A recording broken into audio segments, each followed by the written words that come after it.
Para sacar reportes en el inventario de BOSIS, sigue estos pasos.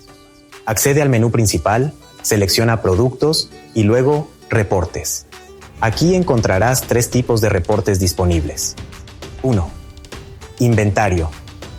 Este reporte descargará el listado completo de productos, mostrando la información detallada de cada uno y su saldo actual. 2. Histórico de saldos. Utiliza el corte realizado al inicio del año en curso y reconstruye el saldo desde ese punto inicial. Es importante destacar que si has configurado el sistema para no realizar cortes anuales de inventario, este reporte puede mostrar inconsistencias. 3.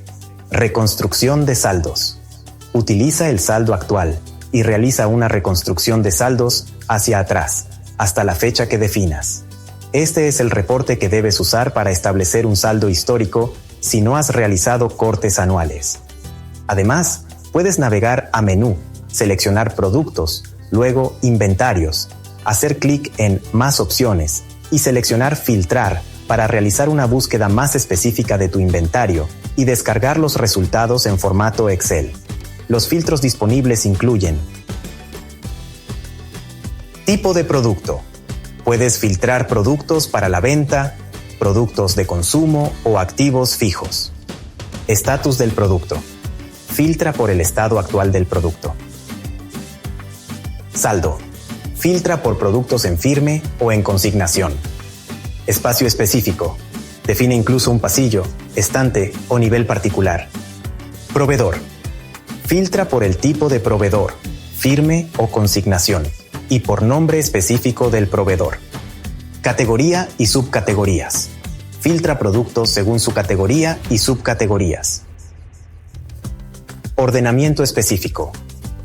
Ordena los resultados por nombre, antigüedad, existencias o SKU, de manera ascendente o descendente.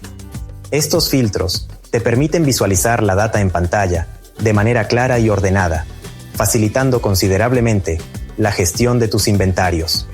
Además, tienes la opción de descargar la búsqueda filtrada en formato Excel para un análisis más detallado. La correcta utilización de estas herramientas de reporte y filtrado es fundamental para una gestión eficiente del inventario. Al aprovechar estas funciones, puedes mantener un control preciso sobre tus productos, detectar inconsistencias a tiempo y tomar decisiones informadas para optimizar tu operación. Mantente atento a los saldos y movimientos de tu inventario para asegurar una gestión transparente y eficaz de tus recursos.